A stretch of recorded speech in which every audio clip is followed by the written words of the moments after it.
وَلَقَدْ يَسَّرْنَا الْقُرْآنَ لِلذِّكْرِ فَهَلْ مِن مُّدَّكِرٍ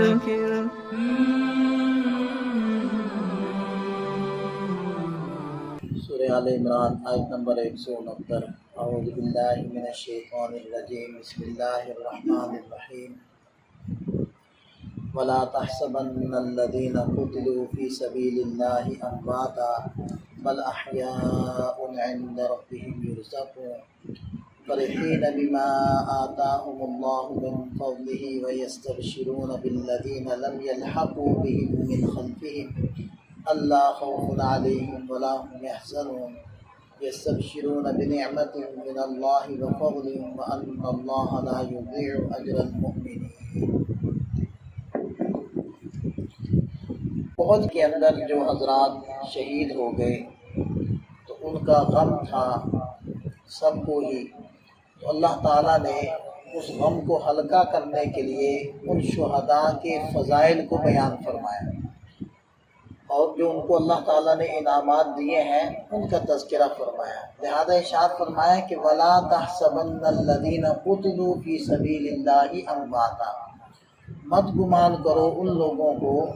جو اللہ کے راستے میں قتل کیے گئے، امواتا، مردہ،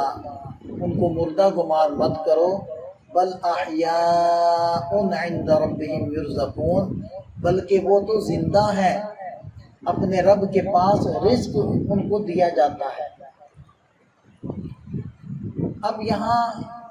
زندگی سے کون سی زندگی مراد ہے؟ اگر برزخی زندگی مراد ہو تو وہ تو تمام انسانوں کو حاصل ہے، حتیٰ کہ کفار کو بھی وہ برزخی زندگی تو حاصل ہوتی ہے، یعنی روح کا زندہ رہنا، اس لیے کہ احادیث میں آتا ہے کہ جب انسان مر جاتا ہے، روح جدا ہو جاتی ہے، تو جو نیک لوگ ہوتے ہیں ان کی روح علیین کے اندر، اور جو گنہگار ہوتے ہیں، نافرمان ہوتے ہیں، ان کی روح سجین کے اندر پہنچ جاتی ہے۔ تو یہ جو عذاب قبر ہے یا جزا ہے، یعنی جو اللہ تعالیٰ کی نعمتیں ہیں ان کے کچھ نہ کچھ اثرات انسان کو پہنچنے شروع ہو جاتے ہیں، تو یہ وہی روح کو تو ملتے ہیں۔ تو جو روحانی زندگی ہے وہ تو برزخی زندگی جس کو کہتے ہیں وہ تو سب کو حاصل ہے، تو اس میں شہداء کی تو کوئی خصوصیت نہیں ہے۔ تو اس سے مراد پھر اس سے ہٹ کر کوئی زندگی ہے جس کے بارے میں اللہ تعالیٰ ارشاد فرماتے ہیں وَلَٰكِن لَا تَشْعُرُونَ، تمہیں شعور نہیں کہ وہ زندگی کیسی ہے۔ اور دیکھیں کہ زندگی نام کس چیز کا ہے؟ روح کا انسان کے جسم کے ساتھ تعلق ہے، اس کا نام زندگی ہے، اور جب روح انسان کے بدن سے الگ ہوتی ہے اس کا نام موت ہے۔ اب یہ جو روح کا الگ ہونا ہے یہ تو ہر روز ہمارے ساتھ ہوتا ہے، جب ہم سوتے ہیں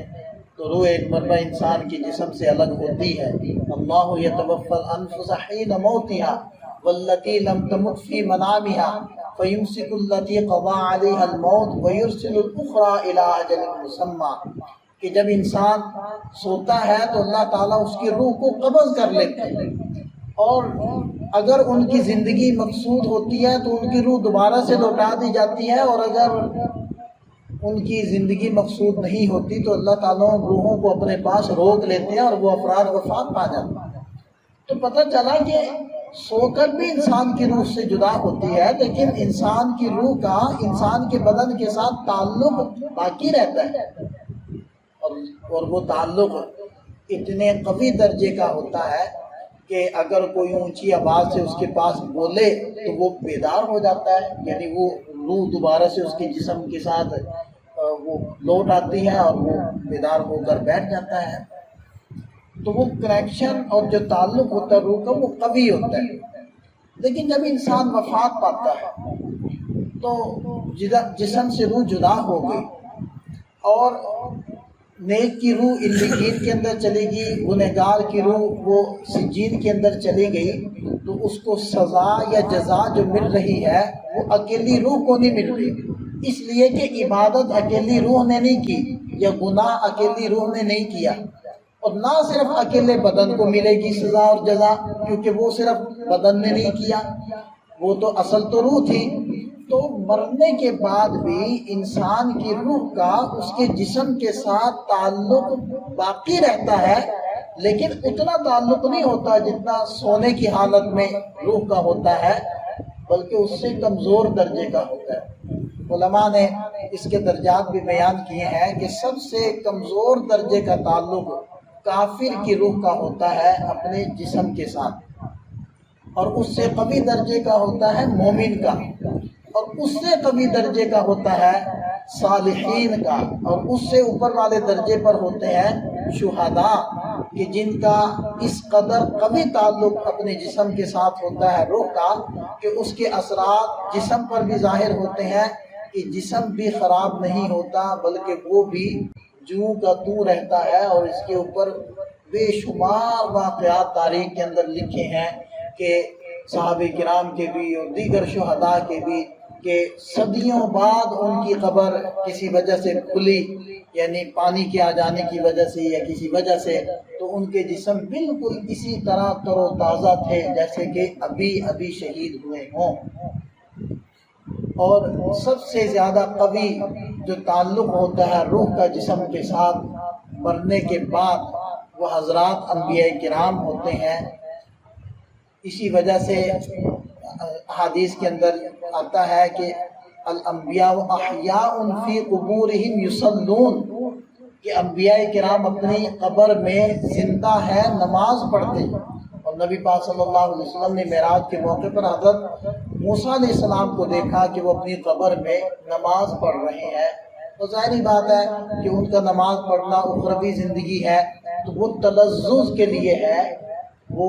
اللہ کا حکم یعنی فرض درجے کا نہیں ہے، وہ ایک لذت کو حاصل کرنے کے لیے وہ عبادت کر رہے ہوتے ہیں۔ اور یہی وجہ ہے کہ جب نبی پاک صلی اللہ علیہ وسلم کے روضے اقدس پر جا کر سلام پیش کیا جائے تو آپ علیہ السلام اس کو سنتے بھی ہیں اور اس کا جواب بھی مرحمت فرماتے ہیں۔ تو بہرحال اسی زندگی کی طرف اشارہ کیا کہ بل احیاء، بلکہ وہ زندہ ہوتے ہیں، عند ربہم یرزقون، ان کو ان کے رب کے پاس رزق ملتا ہے۔ اب وہ رزق کی کیفیت کیا ہے، یہ کیفیت اللہ ہی بہتر جانتے ہیں، اور اس تعلق کی کیفیت کیا ہے جسم کے ساتھ، اس کو بہتر اللہ تعالیٰ ہی جانتے ہیں۔ اور فرمایا کہ فرحین بما آتاہم اللہ من فضل، وہ شہداء خوش ہیں اس فضل پر جو اللہ تعالیٰ نے ان کو عطا فرمایا۔ وَيَسْتَبْشِرُونَ بِالَّذِينَ لَمْ يَلْحَقُوا بِهِم مِّنْ خَلْفِهِمْ، اور جو لوگ ان سے پیچھے رہ گئے اور وہ ان کو نہیں ملے، یعنی کہ ابھی تک شہید نہیں ہوئے، ان کے بارے میں بھی وہ خوش ہیں اس بات سے کہ نہ ان کے اوپر کوئی خوف ہوگا نہ وہ غمگین ہوں گے۔ یعنی جو شہداء ہیں، شہید ہو کر اللہ کے پاس چلے گئے اور انہوں نے اللہ تعالیٰ کے پاس جا کر شہادت کا جب بدلہ دیکھا، اللہ کے فضل و احسان کو دیکھا، تو وہ خوش ہو گئے ان لوگوں کے بارے میں بھی جو ابھی تک شہید نہیں ہوئے بلکہ اللہ کے راستے میں جہاد کر رہے ہیں، لڑ رہے ہیں، کہ جب وہ بھی آئیں گے شہید ہو کر تو یہ ساری نعمتیں ان کو بھی ملیں گی۔ اور ایک حدیث پاک میں آتا ہے کہ جب شہداء کو خبر دی جاتی ہے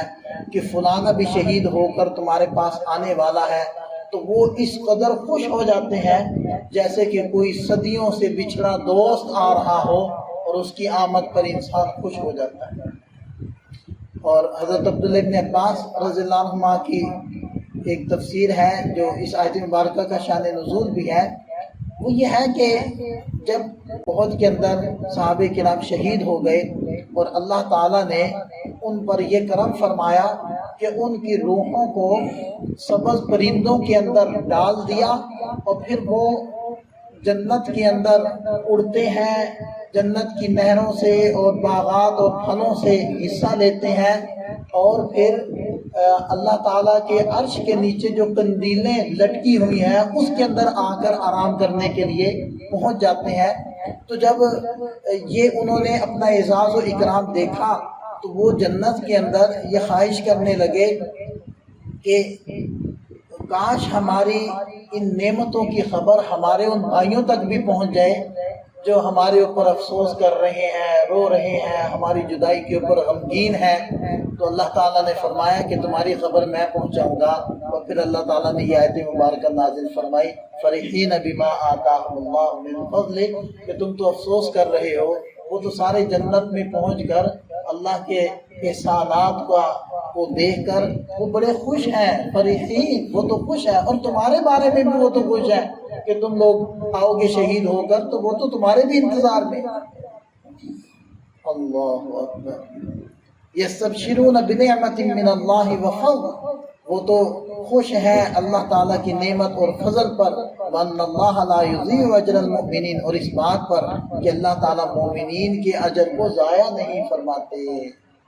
اب دیکھیں نا کہ دنیا کے اندر تو ہم سنتے ہیں کہ ایسا ہوگا، جنت ہے، ظاہری بات ہے، ہمارا ایمان ہے، ہمارا یقین ہے کہ یقیناً ہے، اور جو جو نعمتیں بتائی گئی ہیں، بتائی جاتی ہیں، وہ یقیناً ہے اور ایسی ہی ہیں جیسی بتائی جا رہی ہیں۔ لیکن ظاہری بات ہے، ایک چیز کو آنکھ سے دیکھنا، اس کو محسوس کرنا وہ اور چیز ہوتی ہے، اور سن کر یقین کرنا وہ اور چیز ہوتی ہے۔ تو وہ جو حضرات ہیں جو شہید ہو گئے، جنہوں نے یہ ساری نعمتیں دیکھ لی، تو انہوں نے تو آنکھ سے دیکھ لیا، انہوں نے تو محسوس کر لیا ان ساری نعمتوں کو، تو ان کی خوشی کا عالم اور ان کے ایمان کا جو عالم ہے، تو اللہ تعالیٰ اسی کو نقل فرما رہے ہیں کہ وہ کس قدر خوش ہے، اور وہ اس بات سے خوش ہیں کہ اللہ تعالیٰ واقعتاً ایمان والوں کے اجر کو ضائع نہیں کرتا، کہ ہم تو دنیا میں سنتے تھے یہ اجر ملے گا، تو واقعتاً اللہ تعالیٰ نے وہ سارے اجر اور وہ ساری نعمتیں ہمیں عطا فرما دی۔ اللہ تعالیٰ ہمیں بھی ایسے یقین نصیب فرمائے۔ اس لیے حدیث پاک میں آتا ہے نا کہ جس نے کبھی دل کے اندر یہ خواہش بھی نہ کی کہ میں اس کے لیے شہید ہو جاؤں، تو وہ تو نفاق کی موت پر مر۔ تو یہ تو کامل ایمان تو یہ ہے کہ انسان کے دل میں شہادت کا شوق ہو۔ اللہ تعالیٰ ہم سب کو نصیب فرمائے۔